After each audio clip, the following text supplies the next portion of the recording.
Out of the sorrow of September 11th, I see opportunity. He who controls food controls the world.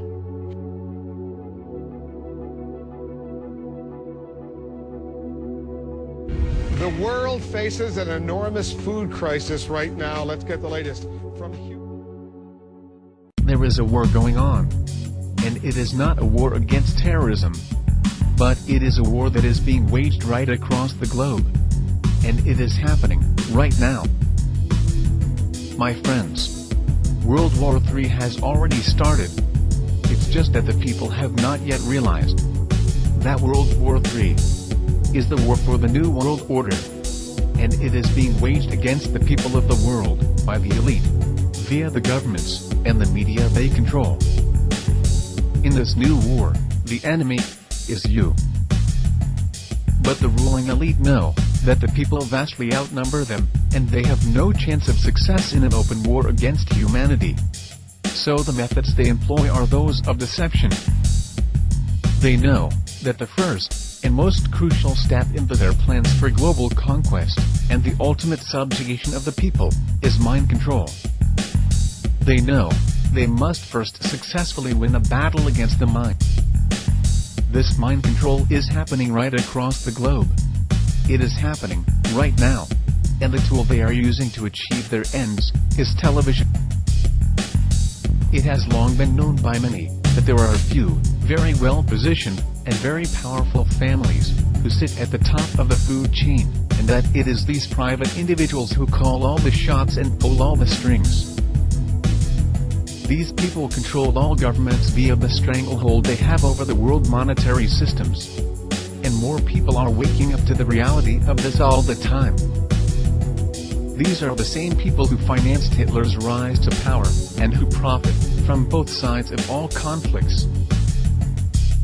The aim of World War II is to control all the resources of the world and to either kill or subjugate the masses of humanity. World War II was a good try, but they failed in their objectives. So now they have formulated a new strategy, and they are trying again. These are the very same people, and their plan has not changed. The plan is still to kill, control, or incarcerate every person on the earth. The only thing that has changed is the method. The favored method now is via the control of all food, which is being done right now, via the global implementation of Codex Alimentarius.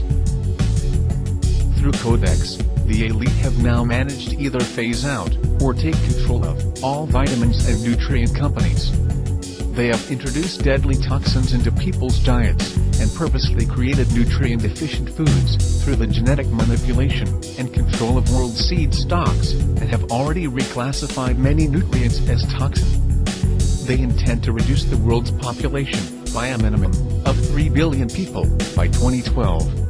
And it is happening right now, and right before your eyes. They are doing it in the Middle East and Africa, with wars, and starvation, and in their own countries, with food toxins, water toxins, and aerial spraying. The underground seed vaults that have been appearing around the world are not to protect the world's seeds from the passing of Planet X.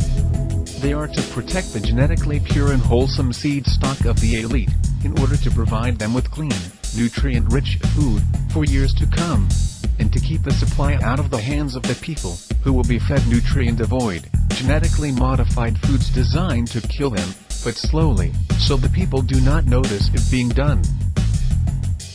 There are an enormous amount of people who have been trying to warn you about this. But the people are kept distracted by any and every means conceivable to distract them.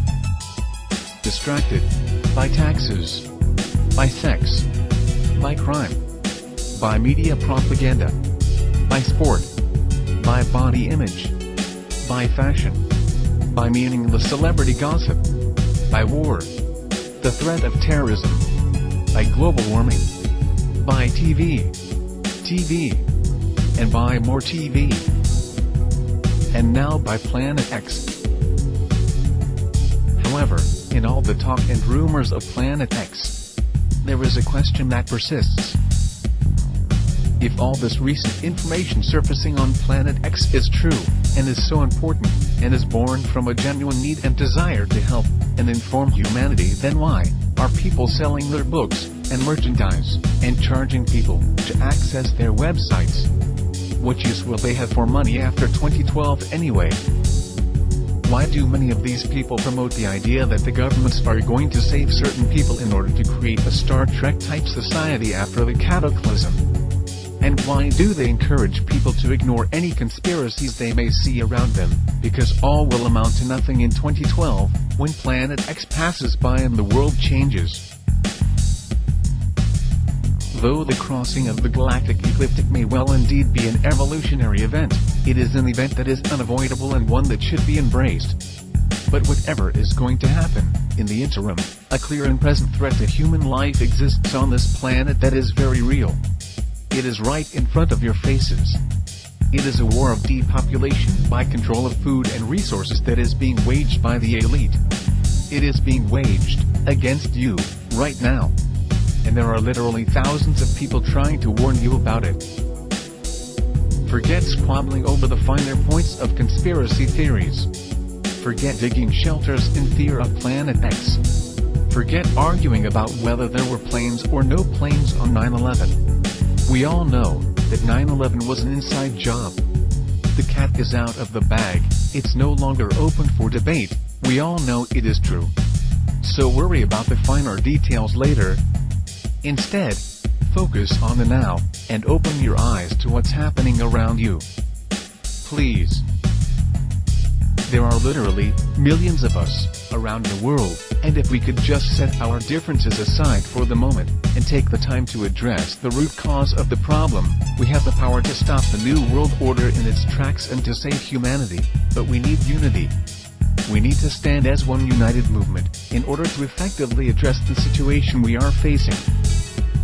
While we have been distracted, and arguing about the finer points of 9/11 and the realities or non-realities of Planet X, through the medium of TV, the elite have already succeeded in brainwashing most of the world to the point that if things are not taken in hand very soon, they might just pull it off.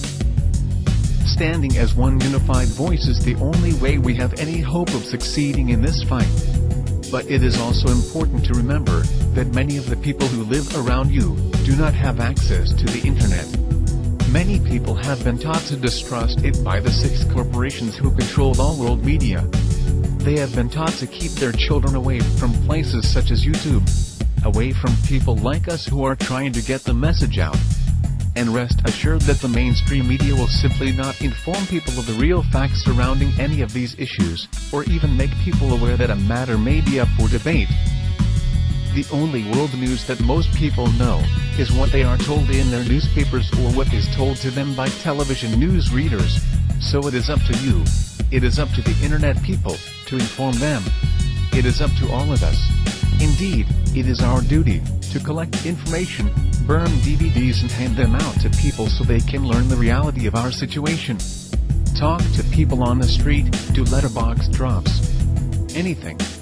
But do something, and do it now. But the most important thing is that we set aside our differences and stand as one unified movement in order to have any success at all. And we must do it now. No battle needs to be fought. Not a shot needs to be fired. All that is required is for people to wake up.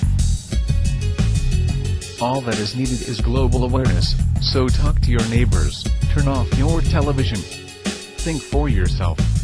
It's time to wake up. This is the most important and difficult battle humanity has ever been faced with. This time, it is very truly the battle for our global survival, and it is a battle we cannot allow to be lost or ignored. Now is the time to stop following and to start leading. The revolution is now.